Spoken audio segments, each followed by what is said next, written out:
You bought the roll. You stapled it to the studs. You watched a video that said vapor barrier goes on the inside of the wall, and you followed it exactly. And now there is mold. Not on the outside. Not where rain gets in. Inside the wall cavity, right behind the barrier that was supposed to stop it.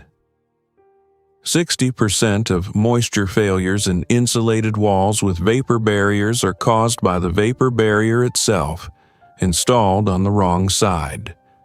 That is not a small mistake. That is a wall that was designed to trap the problem it was meant to stop. This is part of a series on the physics of shelter.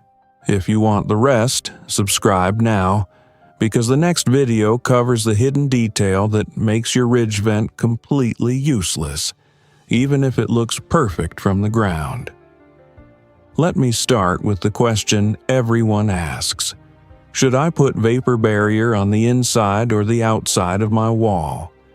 The answer you hear most often is inside, warm side, between the insulation and the drywall. And that answer is correct, for one specific climate. In a cold climate, where indoor air is warmer and wetter than outdoor air most of the year, vapor drives from inside to outside. The barrier goes on the warm side, which is the inside, to stop that vapor before it reaches the cold sheathing where it would condense. That logic is sound. The problem is what happens when you apply it somewhere it does not apply. In a mixed humid climate, where the moisture drive reverses direction seasonally, a vapor barrier on the inside in summer becomes a trap. Warm, humid outdoor air pushes inward through the sheathing. It hits the cool surface of the vapor barrier on the inside face of the insulation. It condenses. It has nowhere to go, and it sits there in contact with the wood framing for weeks. This is not a theory. The Building Science Corporation documented this pattern across hundreds of wall inspections in climate zones 3 and 4, the mixed humid band that covers a large part of the American South and the Appalachian foothills. Walls that had been insulated and vapor-sealed according to standard practice were opened and found to have wood moisture content above 19%, the threshold at which mold begins to establish itself reliably. 19% sounds technical. What it looks like in practice is a black stain on the back face of the drywall and soft spots in the bottom plates. Now, the reason 60% of moisture failures happen with vapor barrier present is not because the material is wrong. The polyethylene sheeting works exactly as advertised. It stops vapor. That is precisely the problem. It stops vapor in the direction the building does not need. It stopped, and it stops the wall from drying in the direction it needs to dry. A wall without vapor barrier in a mixed climate gets wet and dries, both directions, slowly but reliably. A wall with vapor barrier on the wrong side gets wet and cannot dry toward the inside. It can only dry toward the outside, through the sheathing and the cladding, which in a humid summer is also trying to push moisture inward.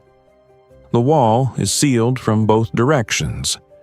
Something has to give. What gives first is usually the bottom plate. Water follows gravity inside the wall cavity. The bottom plate sits at the lowest point. It is in contact with the floor assembly, and if the framing is not pressure treated, it will begin to degrade before the wall cavity is ever opened. Here is what vapor actually does inside a wall.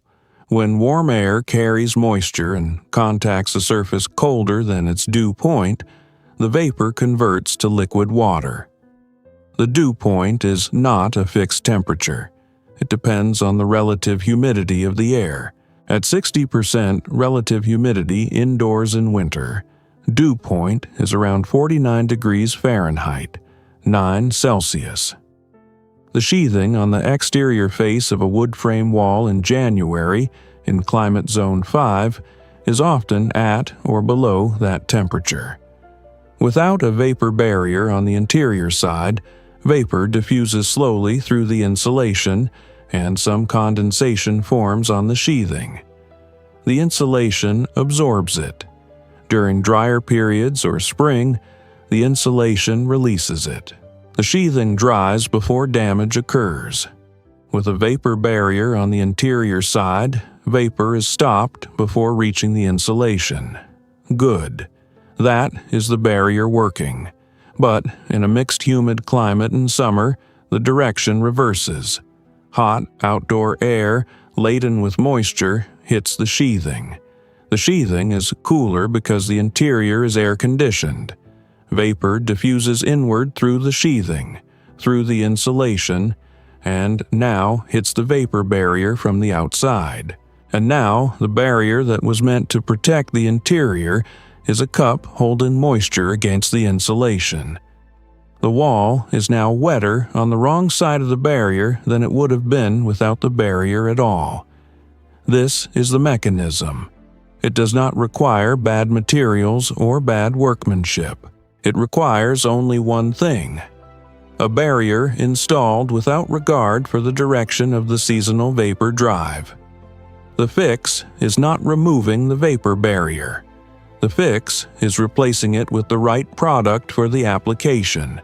In a cold climate, zone 5 and above, vapor barrier belongs on the interior face of the insulation. Standard 6 mil polyethylene. This is where the old instruction was correct. In a mixed humid climate, zones 3 and 4, the correct product is a vapor retarder, not a vapor barrier. Specifically, a smart vapor retarder, a membrane that changes its permeance with humidity. In winter, when interior vapor pressure is high and you want to limit vapor diffusion, the membrane becomes less permeable. In summer, when vapor is trying to escape from the assembly, it opens up and allows the wall to dry. These products have been available since the early 2000s. They cost roughly twice what standard polyethylene costs. Per wall, that is a difference of $20 to $40, depending on the size of the assembly. The wall that fails because of standard polyethylene in a mixed climate costs $4,000 to $8,000 to remediate, replacing the bottom plates, the damaged insulation, and the drywall. $20 or $8,000. That is the choice zone-specific guidance creates. The thing nobody says in the installation video. In a mixed humid climate, the correct vapor control layer is not on the inside of the insulation. It is part of the insulation itself. Closed-cell spray foam applied at a minimum of 1 inch on the interior face of the sheathing acts as a vapor retarder at the sheathing, stops condensation at the cold face, and still allows the rest of the wall cavity to be filled with batt insulation that can move vapor toward either side. No separate membrane required. That is not a product recommendation. That is a physics recommendation. The barrier belongs at the dew point surface, not at the room surface. Before you buy another roll, find your ASHRAE climate zone. It is a number between 1 and 8, and it determines what your wall actually needs. Zone 5 and above, vapor barrier inside. Zone 4 and below, vapor retarder or closed cell foam at the sheathing. Zone 3. In many configurations, no interior vapor control at all, and an exterior drainage plane only. The roll of polyethylene in your hand is not wrong. It is a tool. Every tool has an orientation. You install a vapor barrier facing the moisture source. The question your installation video did not ask is, which direction is your moisture source, and does it change in July? That roll you stapled to the studs last fall is still there. It is doing exactly what it was designed to do, stopping vapor, on the wrong side of the wall, in the wrong direction, at the wrong time of year. The fix was always there. You just couldn't see it. Have you ever opened a wall cavity in a building you insulated yourself? Tell me what you found on the backside of the drywall.